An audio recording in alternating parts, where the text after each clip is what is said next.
welcome to this tutorial on tree pose, Vrksasana. So the tree is one of the oldest analogies for the body that we know, right? And we'll look at how we can embody that tree and learn to take some of its qualities, such as being able to ground ourselves and bring our feet in contact with the earth and have the right relationship with the earth. And if we think that our feet are the roots of our body tree, then how do we carry the nutrients up into the body? And that might come in the form of, for the body, our breath, right? How do we stand in a way that our breath circulates and is not impeded in the body? So the first principle that we'll look at for this pose is one that I'm taking right from Donna Farhi, who's an amazing yoga teacher who wrote this book, which has been my manual for my studies. And this is an alignment principle that she offers in this book, which is called active yielding. So being able to have the right relationship with the earth, as I said, being able to let the body sink into the earth and at the same time feel a kind of rebound energy that comes from the ground. And if that sounds a bit strange and unusual, we'll try to see if we can bring it into the body as an experience. So how do we yield? Let's try first by looking at how our body is naturally standing. So we might all be a bit different. So just feel free to come onto your mat and just come to a standing position and just stand in any way that you usually stand. You know, imagine you're, I don't know, waiting in the queue for the supermarket. You're probably like this, like that.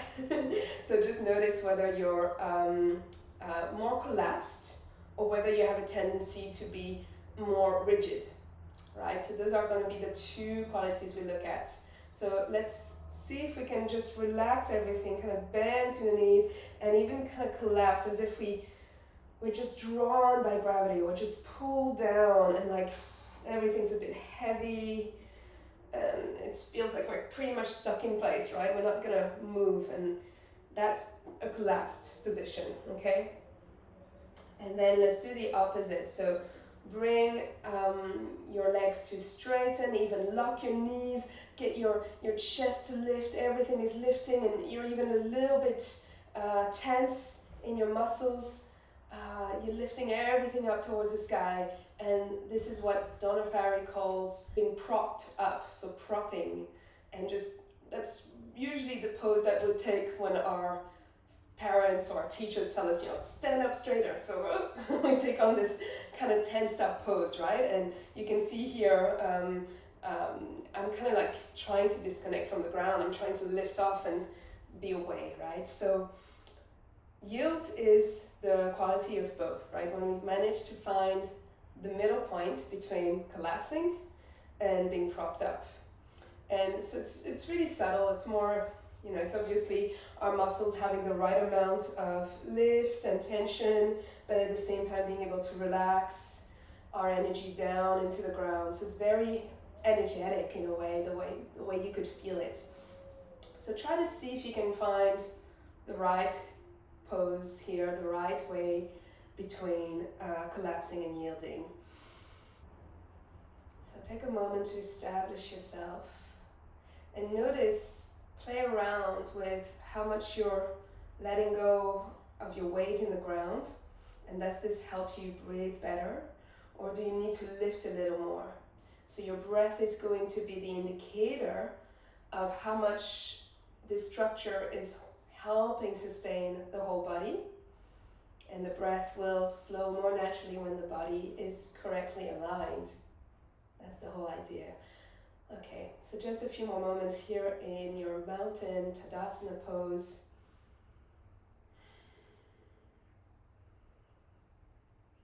And as you let your weight be carried by the ground, can you start to feel like you get a rebound energy, an energy that comes back upward through the body and gives you this effortlessness in your posture. Okay, maybe you swing a little bit further back onto your heels or a little more forward onto the mount of your toes. Finding the right balance throughout the feet. And imagine you're growing roots into the ground. Just a couple more breaths here. Maybe close the eyes to feel a little more the sensations, and they get very subtle here. If I told you we're going to stay here an hour, how would you position your body so that the least effort is required? So that you're supported by the earth, not pushing away too much, but also not letting everything go.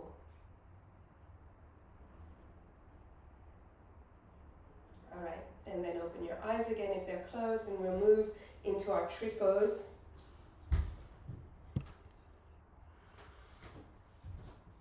So for tree pose, you might want to have a wall next to you, or even just a chair if you want something to hold on to for balance, because it is a balance pose.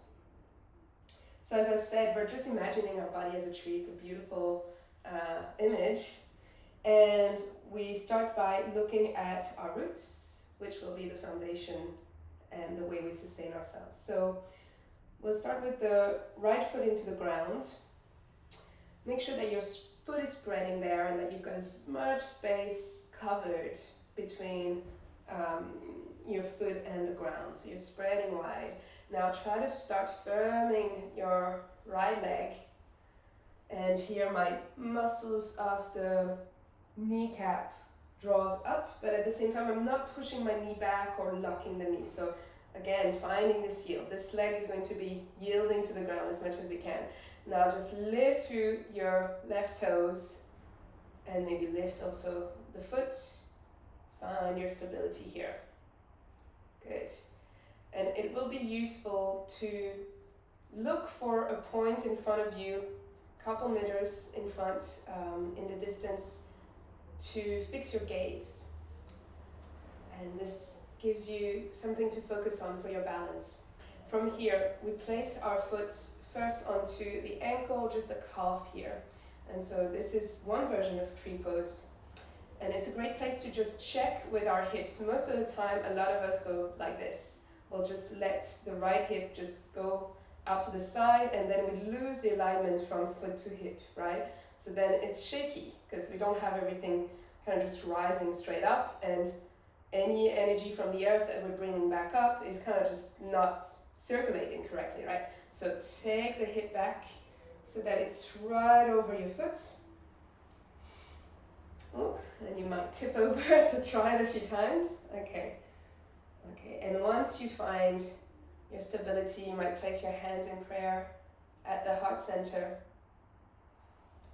and look at the point that you chose to fix your gaze.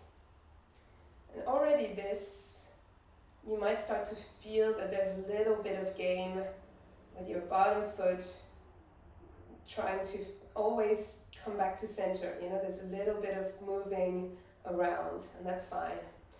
Okay, from here, you can always rest for a moment if you need to, or take your left foot into your hand and bring it higher up, and if you can, reach it all the way up the inner right leg. Okay, and if that's not available, just bring it onto the calf again, maybe a little higher up, but not on the knee. So you don't want pressure on the knee. It's going to be right above or below.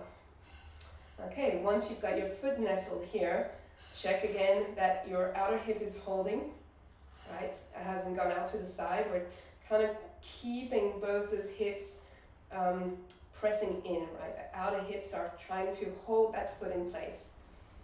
And then a great helper here is to have our heel press into the inner thigh. So the more you press those two together, let's place our hands also together and mimic the movement. Hands together, foot pressing into leg. The more you do this, the more you might find that you can balance and stabilize a little more easily. Just a couple more breaths here. If you feel that you can go there, you might grow your tree. And find that rebound energy, find that yielding action from your bottom leg, helping you to rise and open at the top. Beautiful. And then let's release that foot, and you might feel a lot of tension in your right foot, so feel free to take a few stretches, a few rolls, point and flex a few times, and let's move to the other side. So again, starting by spreading the foot, and here we want to, when we're standing, we'd like our toes to be relaxed and spread. Why? Because every little tension you're going to have in the bottom foot is going to probably create tension up the chain, right? So the foundation of the feet is so important because even though they're so small and we don't really think about our feet most of the time, they're going to affect everything up. And a tiny problem at the bottom can create a whirlwind of things all the way to the top. So spread that left foot, excuse me. Start to firm your leg and bring the right leg up. Find your point to focus on, and take your time to place your foot on the inside of the calf. Okay. Notice if you're collapsing or if you're trying to prop and get up, so can you relax, but at the same time stay strong. Okay, and then maybe moving the foot up inside the leg, inside the thigh. Check your hips, so take it back in. Okay, and have your hands come to prayer pose. Looking at a point in front of you, press your right heel deep into the inner seam of the left leg and feel that connection from the inner leg all the way to your inner arch of the foot. And from here, you know that this knee might not come out all the way, and that's fine. It's okay if it's a bit forward, but just think of elongating, bringing the groin towards the knee. It's just bringing it low towards the knee, spreading. Good. And maybe you open your arms up and imagine you're a tree, growing long roots down into the earth, bringing all this energy up the trunk, all the way to the branches and the little leaves. Okay, if you want to challenge yourself, you might even close the eyes for a moment. Finding the middle ground between being